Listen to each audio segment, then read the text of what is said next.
আসসালামু আলাইকুম তোমাদের সবাইকে। আজকের লিটারেচার ক্লাস 2-তে সবাইকে স্বাগতম জানাচ্ছি। তো প্রথম ক্লাসটি আশা করি সবাই করেছিলে। তো আজকে তোমাদের জন্য লিটারেচার ক্লাস 2 নিয়ে হাজির হয়েছি এবং প্রতিনিয়ত এই ভিডিওগুলোর মাধ্যমে লিটারেচার থেকে তো প্রশ্ন আসবে, 100% গ্যারেন্টি বলা যায়। এখন এই প্রশ্নগুলো থেকে যদি প্রশ্নগুলো তুমি কোনগুলা পড়বা, এটা আসলে একটা বইয়ের ভিতর অনেকগুলা লিটারেচার পার্ট রয়েছে, বাট তুমি কোনটা পড়বা, ঠিক আছে, that is the question. But আমি তোমাকে সাজিয়ে দিচ্ছি, তোমাকে প্রতিনিয়ত এই ভিডিওগুলো সাজিয়ে গুছিয়ে তোমাকে প্রশ্নগুলো দিব। এই প্রশ্নগুলো থেকে একটা প্রশ্ন তুমি অবশ্যই লিটারেচার থেকে অবশ্যই তুমি কমন পাবা। তো চলো দেরি না করে আমরা শুরু করি। আচ্ছা, আজকে আমরা কয়েকটা লেখনী এবং তাদের যে লেখকগুলো আছে এই সবগুলা জানবো আজকের এই ভিডিওর মাধ্যমে।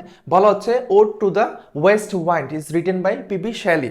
অর্থাৎ তোমাকে ভর্তি পরীক্ষার সময় এই লাইনটা দিব, অর্থাৎ ode to the west wind মানে এটা কে লিখছেন, নাম হচ্ছে পিবি শেলি, ঠিক আছে।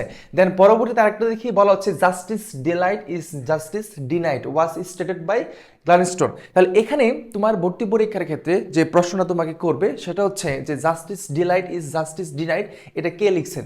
তো আমরা যখন জিকে পড়ি তখনও কিন্তু এই প্রশ্নটা মাঝে মাঝে চলে আসে যে এটা লেখকটা কে থাকে, অর্থাৎ গ্লানিস্টোন, ঠিক আছে। দেন পরবর্তী কোয়েশ্চেন দেখি, বলা হচ্ছে season of mist and mellow fruitfulness is written by John Keats. অর্থাৎ এই যে তোমার ভর্তি পরীক্ষার সময় season of mist and mellow fruitfulness এটা কে লিখছেন, যে অথরের যে নামটা তোমার সেটা বুঝতে হবে, তাহলে সে কে লিখছে, John Keats. Then next question, the poem, এখন একটা কবিতা নাম হচ্ছে দ্য প্যাট্রিয়ট। দ্য প্যাট্রিয়ট এটা খুবই ইম্পর্টেন্ট, একটু খুব ভালো করে স্ট্রাকচার দিয়ে রাখবা। দ্য পোয়েম নাম কি, the patriot is written by Robert Browning, ঠিক আছে।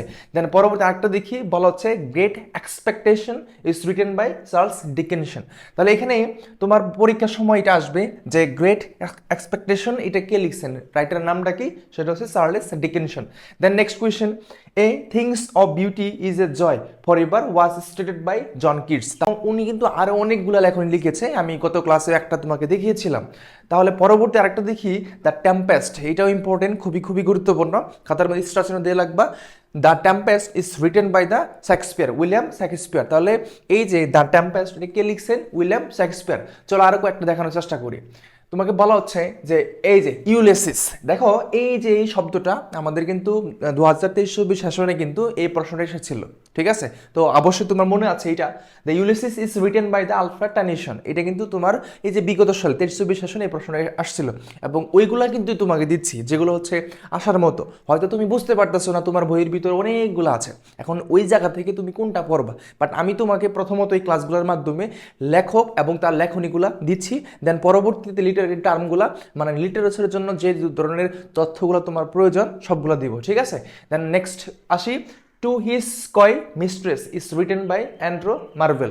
অর্থাৎ তোমার এই যে টু হিজ কয় মিস্ট্রেস এটা কে লিখছেন, এটা তোমার পরীক্ষার সময় আসবে। দেন তোমার যেটা উত্তর করতে হবে সেটা হচ্ছে অ্যান্ড্রো মার্ভেল, অথবা পরীক্ষার সময় একটু উল্টো দিক থেকে আসতে পারে যে নিচের কোনটা অ্যান্ড্রো মার্ভেলের লেখনী। দেন তোমার এইখানে যেটা দেখতে পাচ্ছ এটা অপশনের ভিতরে যেটা থাকবে সেটা সঠিক উত্তর হয়ে যাবে। দেন নেক্সট বলা হচ্ছে Asian drama is written by Gunnar Myrdal. তাহলে এই যে এটাও কিন্তু ইম্পর্টেন্ট, দ্য টেম্পেস্ট, তারপর হচ্ছে আসিয়ান ড্রামা, ঠিক আছে, এগুলো কিন্তু পরিচিতর মধ্যেই আছে, বাট এটা আমাদের অবশ্যই মাথায় রাখতে হবে। আসিয়ান ড্রামা লিখছেন কে, সেটা হচ্ছে গুনার মাইড্রাল। তাহলে তোমাকে অবশ্যই এগুলো খেয়াল করতে হবে। তাহলে যে ধরনের প্রশ্নগুলো আমি দিচ্ছি বা যে ধরনের লেখক এবং তার লেখনীগুলো দিচ্ছি এগুলো খুব ভালোভাবে, এবং লিটারেচার ক্লাস 2 এটা তুমি তোমার খাতার ভিতরে সুন্দর করে লিখে রাখবা। এইখান থেকে একটা প্রশ্ন তুমি পাবা। এখন এটা কেন বলতে পারতেছি, মানে এখান থেকে যে একটা প্রশ্ন পাবা, এই লিটারেচার ক্লাসগুলো থেকে একটা প্রশ্ন পাবা, এটা কেন বলতেছি তোমাকে, একটা এই যে এই প্রশ্নটা বিগত সালে কিন্তু আসছিল, ঠিক আছে। তাহলে ওগুলোর মতোই কিন্তু সেম ক্যাটাগরি, আমি যেগুলো দেখাচ্ছি ওই সেম ক্যাটাগরির মধ্যে রয়েছে। তো আশা করি যে তোমরা হচ্ছে ওয়েট ফর নেক্সট ক্লাস, অবশ্যই যে পরবর্তী ক্লাসের জন্য অপেক্ষা করো। এই ক্লাসগুলো করার মাধ্যমে তোমাকে আমি লিটারেচার থেকে একদম 100% ফুলফিল একটা কিছু দেওয়ার চেষ্টা করব, যেন তুমি আমাদের চট্টগ্রাম বিশ্ববিদ্যালয়ে লিটারেচার থেকে প্রশ্ন আসলে যেন তুমি পারো, এবং লিটারেচার আদ্যপান্ত তোমাকে বলার চেষ্টা করবো ডে বাই ডে ভিডিও দেওয়ার মাধ্যমে, ঠিক আছে। তো তুমি তোমার টাইমলাইনে ভিডিওটা শেয়ার করে রাখো, পরবর্তীতে যেন ভিডিওটা দেখতে পারো এবং তোমার ফ্রেন্ড সার্কেল যারা তাদেরকে একটু মেনশন করতে পারো।